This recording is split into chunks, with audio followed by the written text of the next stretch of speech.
Sí, Carlos, en ese sentido quería consultarte algo, porque mencionas algo muy importante. Estás mencionando también que tiene que considerarse la carga del SRI.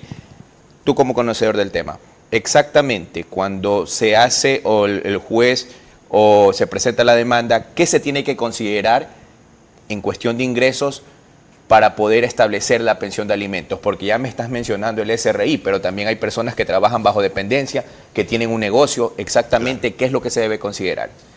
O sea, solamente para aclarar la pregunta, ¿me hablas de una persona que tiene una empresa o...? Digamos, te voy a poner un ejemplo. Ya, se trata de un ciudadano que trabaja bajo dependencia, pero también factura. Es decir, tiene un RUC, tiene un negocio a su nombre. Entonces tiene tanto el ingreso bajo dependencia del IES, el ingreso del SRI y tiene bienes. Entonces te consulto a ti, para poder el juez determinar la pensión alimenticia, ¿qué es lo que ve en sí? Ok. Bueno, por regla general, la pensión de alimentos va acorde a la capacidad económica del obligado principal. Y se entiende que por regla general, si tiene relación de dependencias, a base de su sueldo.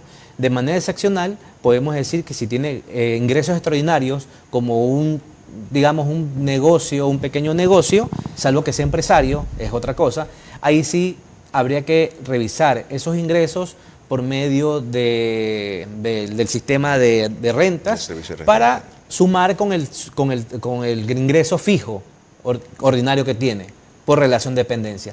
Y ahí se hace un análisis matemático, suma y resta, y el porcentaje conforme a la tabla. Y si tiene una casa, si tiene un carro, un vehículo de lujo, y si tiene cuentas donde tiene, qué sé yo, unos giros, unos movimientos de unos $5.000. Okay.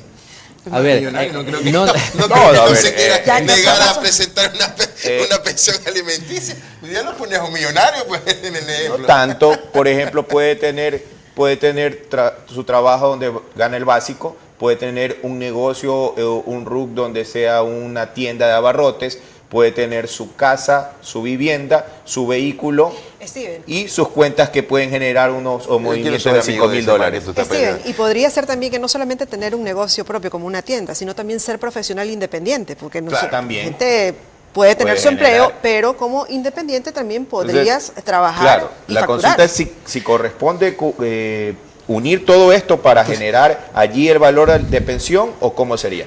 O sea, a ver, perfecto. Conforme a lo que nos establece el Código Orgánico de la Niñez, efectivamente, para determinar la prestación alimenticia se debe de verificar todos los ingresos, efectivamente. ¿Ya? Pero también hay que considerar algo, o sea, sí, cuando una persona dice tiene un negocio, pero no solamente, los negocios por regla general no son en rango positivo. También, como decimos vulgarmente, también salimos tablas, o salimos en rango negativo. Entonces hay que analizar eso. O sea, no necesariamente si tengo un negocio significa que tengo una opulencia, ¿no?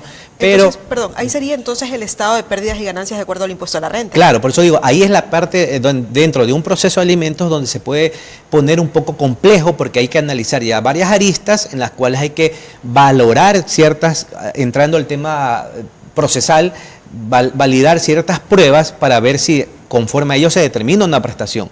Porque, como decía al comienzo, el juicio de alimentos no es un juicio básico por decir 2 más 2 son 4. Sí, es fácil cuando se demanda al obligado principal que gane un sueldo básico en una empresa normal, X. Sí. Entonces ahí es fácil, ¿no? Carlos, ¿y qué pasa si yo cojo y, por ejemplo, tengo esos bienes, pero resulta que se me ocurre poner la casa a nombre de mi papá, el carro a nombre de mi papá, y por allí facturar no a mi nombre, sino facturar a nombre de otra persona? Que, ojo, ocurre. Tú más que todo lo sabes y ustedes pues también lo conocen. No, efectivamente no te voy a decir que no pasa. Sí sucede, no es por regla general, excepcionalmente, pero bueno, ahí es el trabajo en donde la ciudadanía tiene que buscar al abogado, y así como está el dicho, siempre una persona tiene que tener un médico, el cura y el abogado. De cabecera. Y el abogado de confianza y decirle todas las cosas para que el abogado pueda ver hacia dónde voy y qué es lo que puedo ver, ¿no?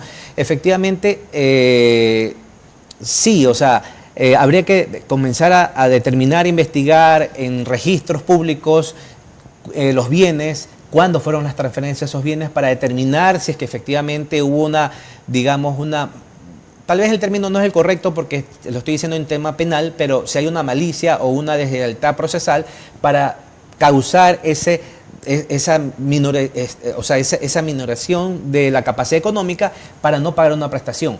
Pero a la larga, lo que yo puedo decir por la experiencia es que lo ideal sería que cuando hay una relación conyugal o no conyugal ya, sino que, bueno, se procreó un hijo, lo importante es buscarle la solución. Si hablamos en alimentos, para no entrar en temas de otras índoles que son tenencias o visitas, sino en el tema de alimentos, tratar de buscar un acuerdo. O sea, lo ideal sería buscar acuerdo porque los procesos de alimentos, ¿cuál es el proceso? Los procesos de alimentos lamentablemente llegan a conflictos que no solamente van a temas matemáticos, sino que van a temas ya personales, y ahí es cuando se daña la situación procesal.